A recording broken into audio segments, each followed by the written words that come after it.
Liberty's leave policy was tremendous. Having the ability to take 16 weeks off, fully paid to bond with my child, was an incredible experience. At Liberty Mutual, you can find a career that supports you at every step, even baby steps. We offer up to 16 weeks parental leave for new moms and dads. And because not everyone's pathway to parenthood looks the same, we offer robust fertility, surrogacy, and adoption benefits too. Learn more at libertymutualcareers.com and pursue your tomorrow today. Enjoy the taste of summer no matter what the weather when you head to Maverick for some Mountain Dew Baja Blast. You'll love the legendary, refreshing tropical lime flavor. And to make the sweetness last longer, Maverick now has it in 1-liter bottles. For a limited time, get 2 for $5. Single purchase regular price. Plus, Adventure Club members get 25 bonus trail points with purchase. So blast into Maverick today and enjoy that unmistakable Baja flavor. Maverick. Adventure's first stop.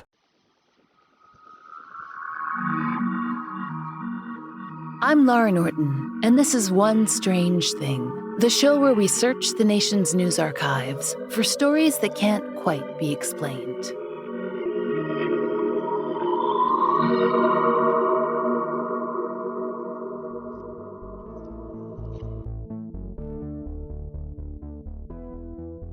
If we asked you to describe your dream house, what image would you conjure? Would it be a McMansion, straight from the depths of Zillow? Or Barbie's tricked-out pink abode with the branded elevator and the ever-ready jacuzzi? Or a white picket fence, a well-manicured lawn, nestled against a brick home with the appropriate seasonal decor and plenty of signage to let everyone know when it's appropriate to live, laugh, and love?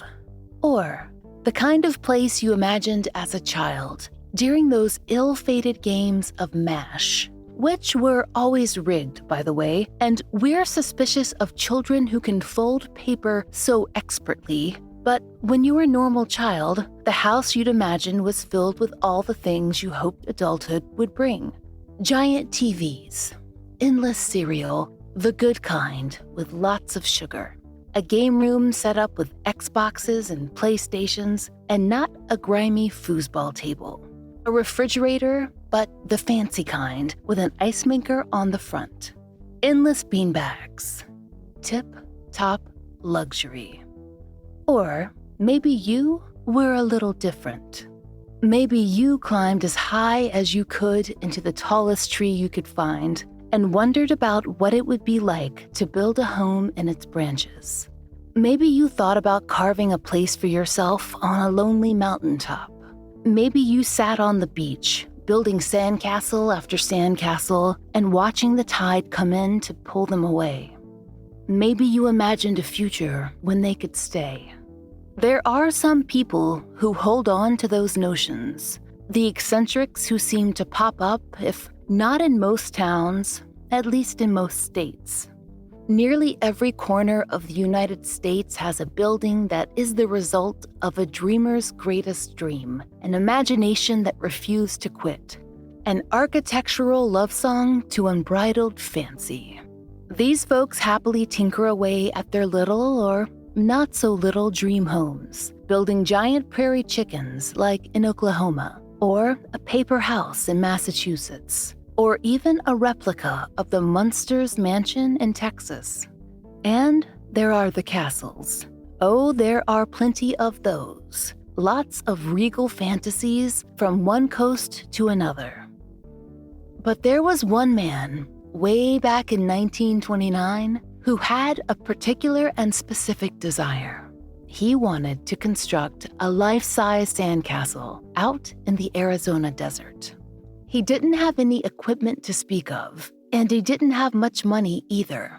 Or, as far as he knew, time.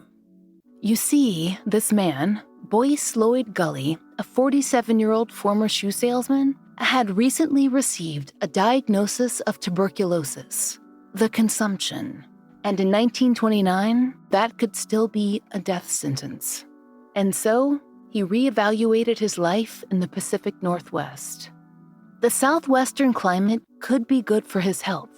And, more importantly, he was ready to take on his artistic dream. So he left his job, and he set out to do what he'd always promised himself he would: build a castle, a sandcastle.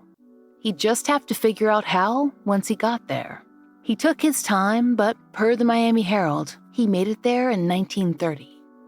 As it turns out, the first step of building a life-size sandcastle is to find land. Much of Boyce Gulley's story is recorded in the pages of the Arizona Republic newspaper, across a dozen or more articles, though he springs up in other places from time to time. And the details of his life sometimes change. Once in a while, he's not a shoe salesman, but a wholesale buyer for a department store. Sometimes, he recovers from his tuberculosis during his stay in Arizona. Sometimes he doesn't. But what is always reported precisely the same are the details of the building he created. And it, strangers, would be a marvel. Per the Republic, the first thing Boyce did was buy a copper and gold mine up against the side of South Mountain. Back then, the spot was quite rural. Nowadays, the city of Phoenix has spread its, forgive us, wings further and further, and now that lonely copper and gold mine, it's in the middle of an urban center. But let's not get ahead of ourselves. According to the Arizona Republic, Boyce Gulley wasn't entirely unprepared to realize his dream. No, he wasn't rich or a gifted builder, but he'd had 2 years of training in architecture in college. And, as you'll soon see, he certainly had a knack for repurposing other people's trash. But most importantly, he had a vision, a sandcastle he'd built on the beach a year before. One he'd hated to see wash away. He was determined to recreate it, but bigger and better, if, that is, the tuberculosis would allow. We don't know much about Boyce's health in those early days. Per KSL News, he settled in on his 40 acres of mine claim and lived out of an old railroad car. And he managed to find a mule, too. The mule was handy for his walks about the desert. That's when he'd pick up this bit of glass or that discarded wagon wheel. Per the Arizona Republic, Boyce was at least healthy enough to work in town sporadically. After all, he needed money for sandcastle supplies. Between the meager return of the mines, his side work, and whatever money he'd brought from the Northwest, Boyce had enough to hire help. He employed just one person. According to the Arizona Republic, he found a local stonemason willing to help with his project. And what a project it would be. The Miami Herald points out that in more modern times, what Boyce dreamed up might be called organic architecture, working around the environment and with it. The eventual structure would be an impressive 8,000 square feet, per the Houston Chronicle. But after all, a castle should impress. And we're pretty certain that less inspired builders in 1930 would have looked askance at Boyce's methods. According to the Arizona Republic, he made his mortar out of, quote, caliche, cement, water, and goat's milk. But those doubting builders, they would have been wrong, because that was a time-tested recipe in the Southwest. Caliche is a type of sedimentary rock made up of calcium carbonate. It's one of nature's natural cements. And goat's milk. The Houston Chronicle reported that Boyce learned that extremely effective technique from, quote, local Native Americans. But it doesn't get more specific than that. And the best part, this method gave Boyce an excuse to have goats. And we support that. Armed with his goats, and his mortar, and his mule, and his plans, Boyce set out to craft his castle, not despite the desert, but with it. More than 50 years later, articles in the Arizona Republic and the Miami Herald would marvel over Boyce Gulley's knack for recycling and reflecting the natural landscape. As Boyce gathered the materials for what would eventually become an 18-room structure, he'd often gaze out into the desert. We don't know what he imagined when he spotted what the Republic described as a lightning-struck saguaro cactus, but inspiration struck along with it. Most men would have simply chopped down and thrown out the hulking vegetal skeleton, but Boyce Gulley, he designed a room around it. In fact, per the Herald, he actually used smaller pieces of the saguaro cactus to make complementary furniture. The Miami Herald noted that Boyce eventually decided on 13 Pueblo-style kiva, or honeycomb fireplaces, and an underground saloon, replete with glass block skylights and a chapel. He even had beds on rollers and, according to the Republic, a freestanding outdoor spiral staircase. And the recycling continued. The paper-sided wagon wheels turned into windows, that old railroad car repurposed as a ceiling, bits of glass and broken brick painstakingly collected and fused to make walking paths and walls. As the Houston Chronicle described it, the castle would eventually be, quote, a mind-boggling hodgepodge of arches, parapets, bell towers, columns, sun decks, stairways, and trap doors. Don't get too excited, though. There was not a single bathroom, and no running water, and no electricity, not that far out, miles from what was then downtown Phoenix. Per the Arizona Republic, Boyce made do by carrying water back and forth every day, living in darkness and building by sunlight. He made himself comfortable in his patchwork desert palace. In fact, he worked on it, as far as we know, every day for 15 years. Maybe Boyce Gulley would have worked on his dream home forever. The castle twisting crookedly up into the Arizona sky, overlooking a city that would sprawl itself out until it brought him all the amenities that he lacked. But it was not to be, because in 1945, Boyce Gulley, the visionary, the castle builder, died. Sources disagree on the precise cause. Some say cancer and tuberculosis, that he never actually recovered from the original illness.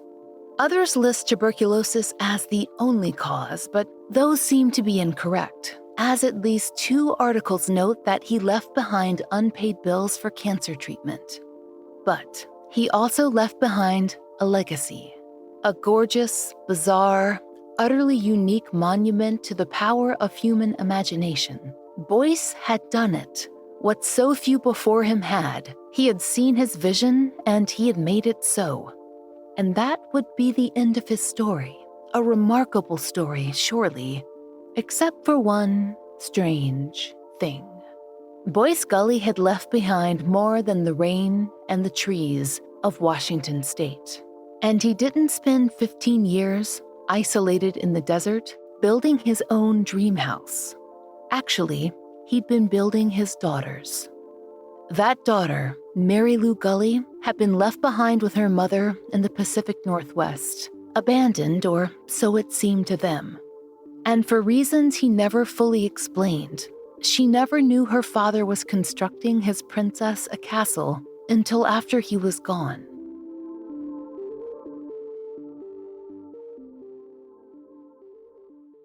This episode is brought to you by Progressive Insurance. Whether you love true crime or comedy, celebrity interviews or news, you call the shots on what's in your podcast queue. And guess what? Now you can call them on your auto insurance too with the Name Your Price tool from Progressive. It works just the way it sounds. You tell Progressive how much you want to pay for car insurance, and they'll show you coverage options that fit your budget.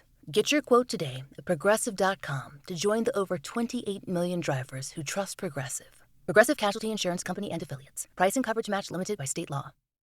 Hey, Prime members! Are you tired of ads interfering with your favorite podcasts? Good news! With Amazon Music, you have access to the largest catalog of ad-free top podcasts included with your Prime membership. To start listening, download the Amazon Music app for free or go to amazon.com/ad-free podcasts. That's amazon.com/ad-free podcasts to catch up on the latest episodes without the ads.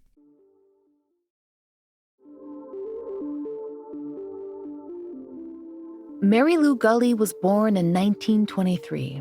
Her father was said to have begun his work in 1930 or maybe 1929, so she was at least 6 or 7 when he left. She was certainly old enough to remember him and his explanation for his absence.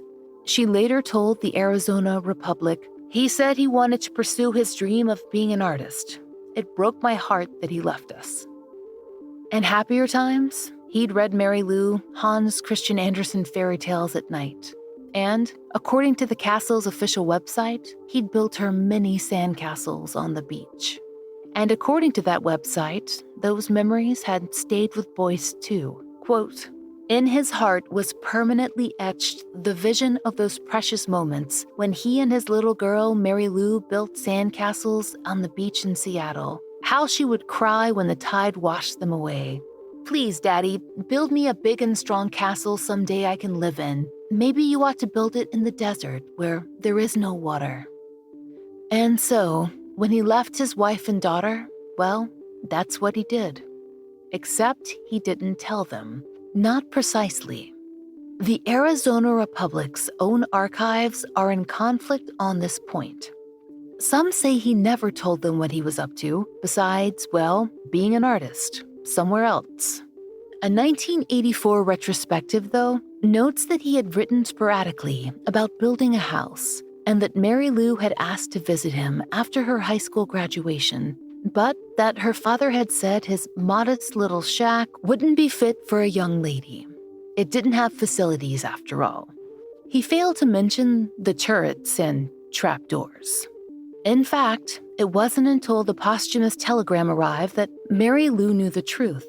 According to the official website, her father's relatives arranged to have his final words sent, and they were, we imagine, quite a shock, because she'd had no idea, after all, why he'd really left. "Dearest Mary Lou, can you forgive me? It wasn't art I wanted, it was you. I left home not because I wanted freedom, but because I had tuberculosis." Mary Lou told the Arizona Republic in 1984 that back in the 20s, a TB patient would have been forced into a sanitarium, which is why her father fled. But it doesn't explain why he didn't tell his family the truth. Maybe he thought it was kinder for them to believe he'd abandoned them for art. In fairness, it's hard to guess at the intentions of a man who'd spent 15 years building a castle and kept it a secret. Soon, Mary Lou and her mother received more information.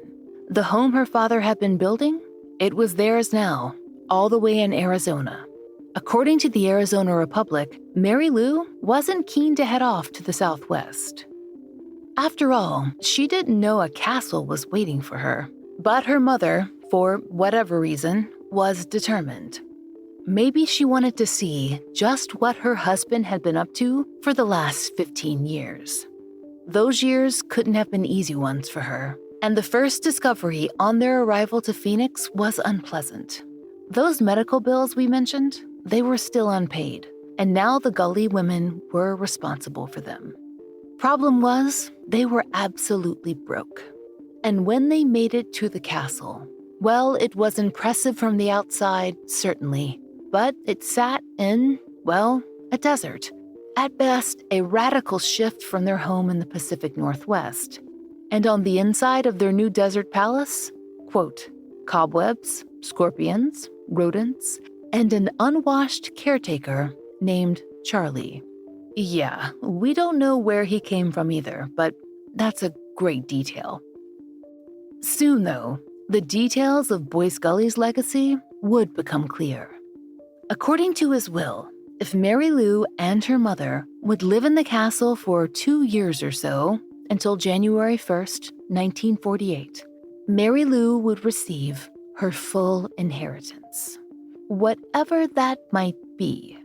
Of course, the castle was part of that, and she would be expected to work on it, to improve it. She'd have to, as it was filthy and there was no water, and only what was described as a shocking pink outhouse for a bathroom. But there was more. Per the Republic, if Mary Lou could stick it out, she would be allowed to open a special trap door, and she would receive whatever was hidden behind it. But again, they would have to live there for 2 years. And, according to the Republic, haul their own water, live without electricity, use the outhouse, and maintain the castle, and of course, figure out how to feed themselves. On the other hand, what else could they do? They'd picked up and left Washington for Mary Lou's inheritance, and her father had built her a castle. He hadn't left them after all. Not exactly. Still, it would be a long 2 years, and the Gulleys worked hard. Per the Republic, Mary Lou spent her free time reading the journals her father had left behind, learning how he'd put together some of the wonders around her, designed so fantastic that Frank Lloyd Wright would one day become an admirer. We imagine she studied the design of each ingenious item, the shovels repurposed into lanterns, the bar saloon fashioned from the remains of a wagon. In the chapel, her father had somehow managed to stow away a pump organ that, per the Houston Chronicle, once belonged to the Black Widow heiress of a chocolate fortune. We are not kidding. As Mary Lou would later tell a reporter, she supposedly killed 6 husbands with her chocolate cake. I've got the recipe. And according to KSL News, there were other surprises. Mary Lou once pried back a flagstone and found a hidden store of coins. And, quote, in other hidden spots, she found necklaces, cash, gold nuggets, gems, and personal notes from her father. And that was lucky. Mary Lou and her mother could barely keep up with the demands of the castle, and their financial situation, it was dire. But, luckily, Mrs. Frances Gulley had a fair amount of spunk. Which perhaps is a given, considering what she put up with and her willingness to move across the country. But on the advice of a friend, she decided to seek press coverage. After all, the date to open the trapdoor was soon approaching. What if they could use what was sure to be a spectacle to make the castle famous? Per the Arizona Republic, they approached Life magazine, who weren't all that interested until they mentioned that hidden treasure behind the trapdoor. Then, they were more than willing to arrange for a reporter and a camera crew to show up at the appointed date. The Gulleys were flat broke. Still, they managed to arrange a New Year's Eve party. After all, they needed to put on a show for the magazine. But also, they'd waited a long time. A party seemed like the natural thing to do. Life magazine recorded the entire event with incredible drama. Mary Lou was posed at the trapdoor in silhouette. Mary Lou gasping at the entrance of the inner chamber. Mary Lou holding the objects her father had left her. And what were they? Some pieces of gold ore, a wallet with 2 $500 bills tucked into its fold, a valentine she'd made for her father when she was a child, a picture of Boyce Gulley taken soon before he died, and 2 letters addressed to Mary Lou. The money was a boon to the Gulley women, but the fame of the Life magazine spread, that was the real prize. The reporter had dubbed their home the Mystery Castle. That's the name it still uses today. And that fame allowed them to open it up to the public and to tours. Thus, they could generate income and fix up their strange and wonderful home. And those letters, what did they say? Per Life, Boyce wanted his daughter to know why he'd asked her to wait until 1948. He'd wanted her to have the chance to love the castle, to grow to love it, as he did, to see it as his gift to her. If she didn't, well, she could sell it, but he hoped she'd stay. And she did, for the rest of her life. But that Life magazine spread, and all the articles that follow, they never quite settle the real mystery of the castle. After all, perhaps we know why Boyce never sent for his family. He was afraid of infecting them. A cure for TB wouldn't be available until 1949. But why didn't he tell them what he was doing? Why did he consider it a kindness to let them think he'd abandoned them? And why not let the daughter whom he loved enough to honor with a castle made by his own hands know how much he thought of her while he could still say it, to tell her he was off, building her dream. Mary Lou Gulley, the princess on the mountain in Phoenix, made a life for herself and grew to know her own father, through his letters, yes, and through the home he made for her.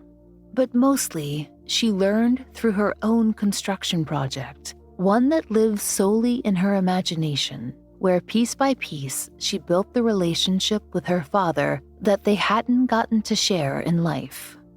It's an experience that, we imagine, could only be born out of the perfect fusion of a feverish dream and a unique talent. The perfect present for the only lonely child of a man who knew he must leave her behind. As far as monuments to love go, well, Boyce Gulley's castle fulfills his promise. Nearly 80 years later, his devotion placed stone by stone upon the sand hasn't drifted away.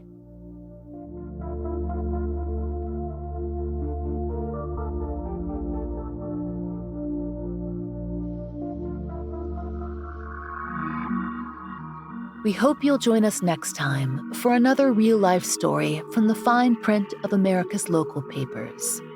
From the lives of regular people, just like you and me, except for one strange thing. Oh, and strangers. One Strange Thing is an entirely independent production. To support our show and to hear more of the entirely true and enticingly peculiar, join us over on Patreon. There, you'll get ad-free releases of our regular episodes, full-length bonus episodes, and plenty of other fun content, all for $5 a month. We hope you'll check it out.